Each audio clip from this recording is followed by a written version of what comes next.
One of the key drivers of growth for India from here on is how the marquee names of India Inc. view the India story. Will the old business houses which have defined corporate India so far want to plow back into the India story, or would they rather take their money abroad and be part of the global story?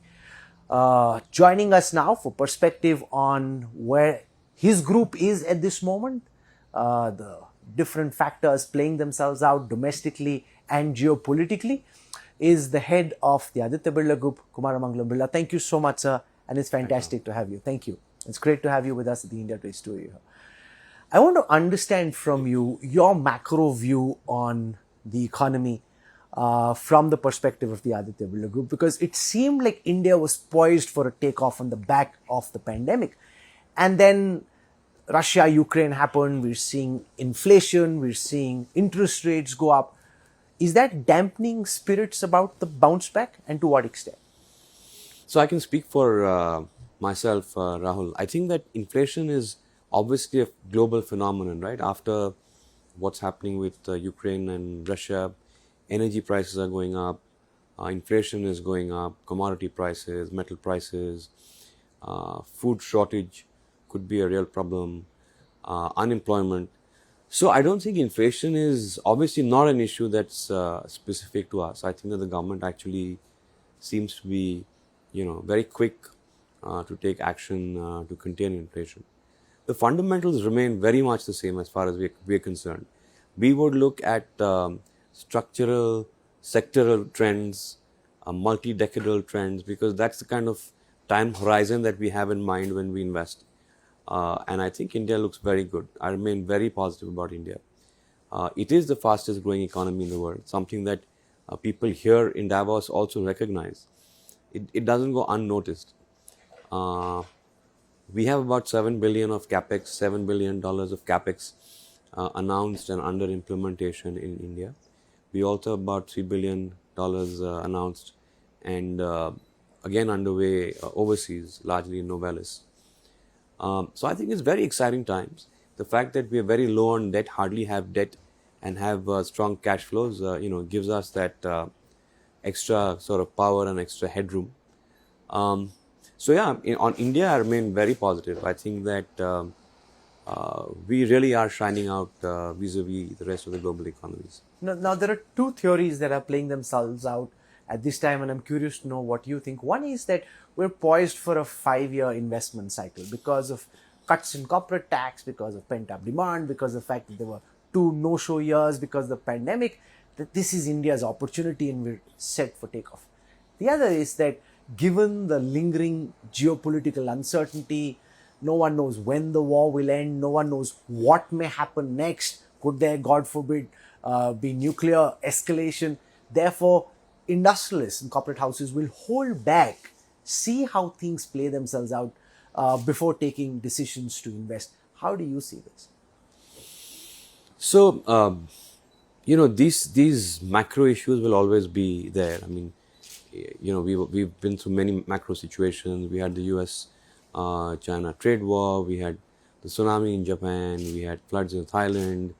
So obviously, a nuclear story is a much bigger and more impactful one. But that's not new. I mean, there's nothing new that really could practically happen there. The war is a matter of worry. And obviously, interest rates will go up, not just here in India, but across the world. 9 central banks, if I remember right, have increased rates in the last 4 weeks. And the Fed's increase is the highest it's been in the last 20 years. So that's very telling. I don't see how that dampens the India story, though. In fact, I think it makes the India story even stronger. In what way? Because you have macros that are very much in place. I think that some of the steps the government is taking, like I was saying, have to be seen in the context that we're in today. Demand is good. Costs have gone up because of, fuel costs going up globally. Cost of commodities going up for people for whom it's an input. So our margins have come down in Q4 almost across the board. But the fundamentals of most of the businesses and India as a growth story, to me, remains pretty much unchanged. I'm curious to understand how you see the group evolve in the post-pandemic era, because it's said that these 2 years have changed everything. So between the vision that you had for the Aditya Birla Group just before the pandemic, how have you seen that vision evolve, and where do you hope to take the group in the next few years? So I think the vision remains pretty much the same. It's about being a leader in the sector that we are in, which has only sort of in the last 2 years we've only bolstered our position as leaders. Leaders being defined as number one or number two. We focus very much on cash flows. We have very strong cash generating businesses. I think I was saying that debt at a group level, debt to EBITDA is less than 1. So huge headroom for growth.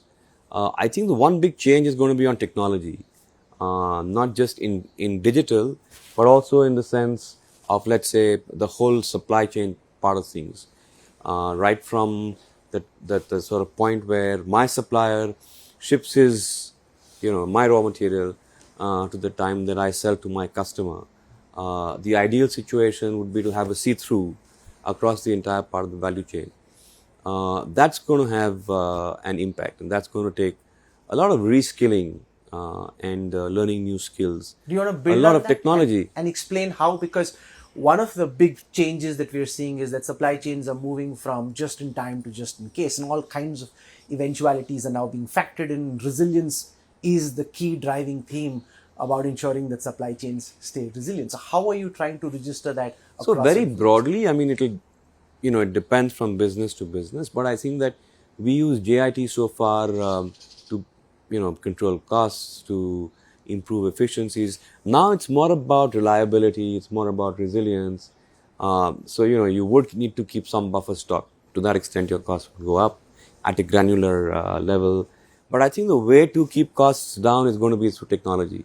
It's going to be a lot of stuff. It could be IoT, it'll be digitization, it could be sensors, it could be drones, all of that put together. So you require, a whole lot of people, maybe very young people who are digitally native and who can put this in place for all of our businesses. Does this rapid march of technology unnerve you at times, that as a legacy business group, the speed at which you're able to move versus some of these much wanted startups that can move far more agile and can get things done faster? So how do you see this concern about startups setting the pace, and as a legacy business house trying to keep up with those same transformative No, changes? I don't think we're trying to keep up with anyone. I think that a startup has its own advantages, as does a traditional business house like us. I think that once we focus on a particular issue or a particular, a cause, so to speak, we are very quick to move on it. So it doesn't mean that big is slow. I think that we've shown a lot of aggression, both internally in our in the way we run our businesses, also externally in the way we've grown. I'm not comparing with startups because they're very unlike situations.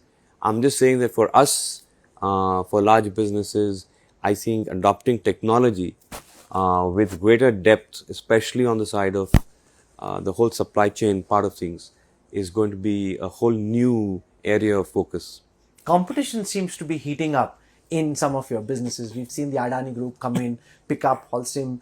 How does that impact your plans for what you're doing? And are you looking now behind your shoulder, and how is that playing out for you? Not really. I mean, our story, sort of remains unchanged. If we would have loved to have those assets, but at a much lower value. We have other more value accretive options to grow in the cement business. These are existing assets. It's not like someone has created new assets. So I don't see how it changes competitive dynamics as far as we're concerned. And your hopes to strengthen and consolidate your position in the businesses where you are entrenched, where you're seeing competition trying to creep in and possibly try and push you? We're pretty used to competition. I mean, we are the group that went overseas in the early 70s. So having been exposed to global competition then, it's kind of percolated down over the years. So competition is not an issue, and I think we're pretty much focused on running our own race, so to speak.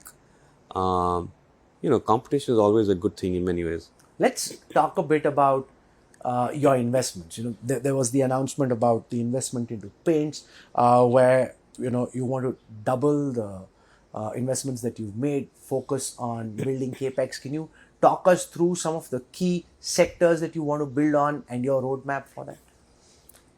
So, I mean, I think broadly remain the same. All the businesses that we are in, so whether it's metals, financial services, fashion retail, cement, specialty chemicals, um, I think there's tremendous potential to grow in all of these. And given the fact that our balance sheets are so strong, that gives us, that extra push to be able to grow even faster and more aggressively. And I think across the group, practically every business is poised to take the next big steps going forward. I think paints is a very interesting sector. We have a right to win, I believe, because it overlaps with cement and white cement, where we have a very entrenched position. That's a very interesting play for us. Like I've said, in the next 5 years, we want to be a very strong second player in the paints business. Do you see tech possibly providing some kind of a push over there in terms of using tech to power some of these new business plans that you have? So tech is pretty much a part of every business plan now. You've got to just figure how tech plays a differentiating role in each business. It's different for paints as it would be for financial services. But I think technology is a very sort of integral part of any business today.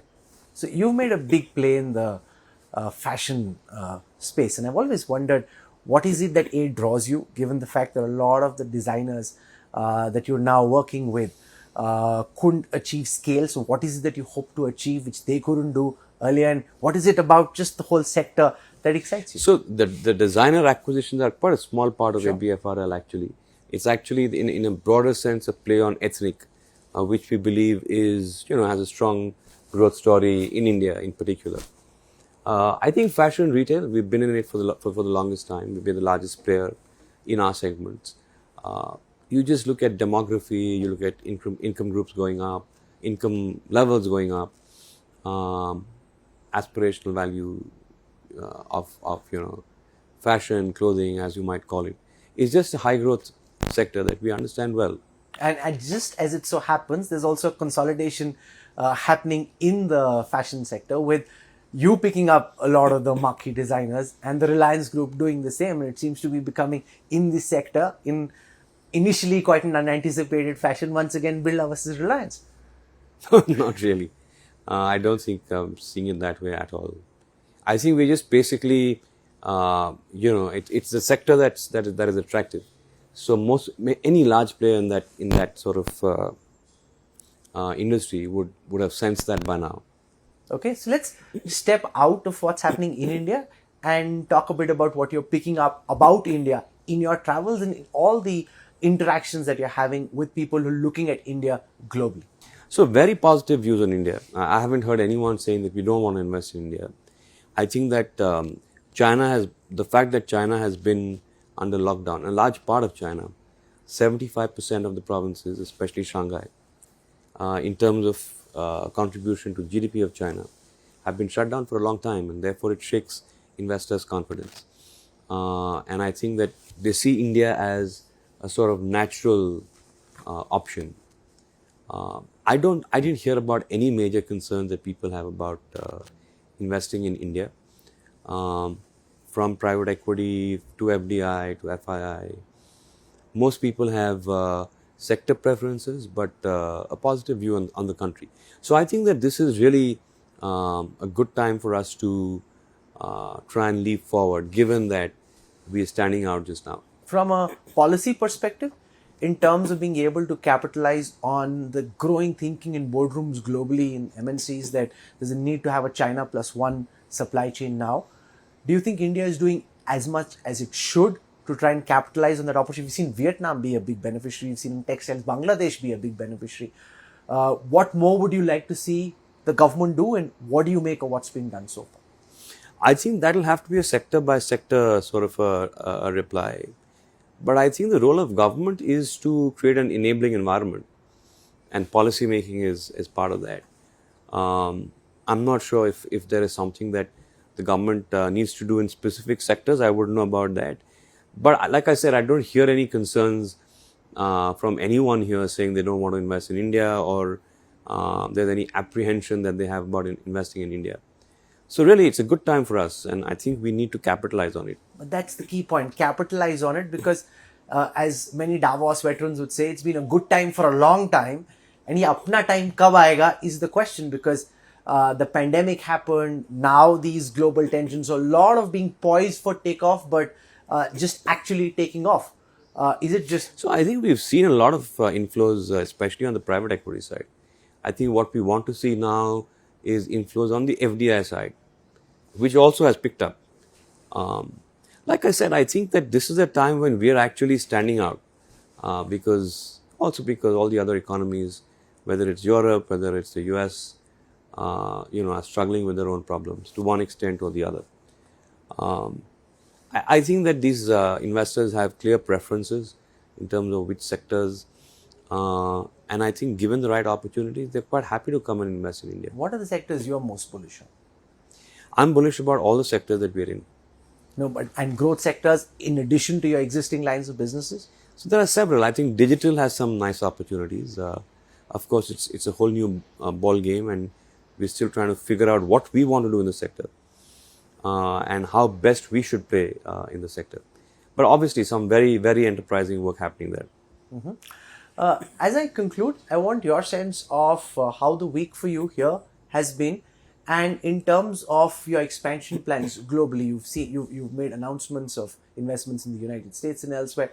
How significant is that? Because you're one of the groups that's actually succeeded abroad, and how do you see that play itself out over the next few years? So it's been a very eventful few days here. Some very intellectually stimulating conversations with very, very interesting people who you definitely don't get to meet under one roof over 2 or 3 days. So it's time really well spent. We're making pretty substantial investments overseas. Novelis recently announced a $2.5 billion expansion of a new capacity, actually, a greenfield capacity in aluminum rolling in Alabama for, it'll start implementing that and commission it in the next 3 years. Carbon Black has their own expansion plan. So we're looking at an expansion of about $3-4 billion overseas. We have the advantage of having been overseas for a long time, and therefore having a comfort of investing in those economies. So I think, good time, very exciting times ahead for us. As you look back at the pandemic, what was your biggest learning? I think it's people who make the difference, and it's a commitment that people have to the organization that really makes the difference. And I think we are very blessed to have a very committed set of people across the group, across the businesses. Kumar Mangalam Birla, you've spoken a bit about the India story, about your plans for India, as also your plans globally and the sectors that you're most excited about. We appreciate you taking our time and joining us here at the India Today studio at Davos. Thank you so much. Thanks, sir. Thank you. Thanks. If you like the video, do like, comment, share and subscribe.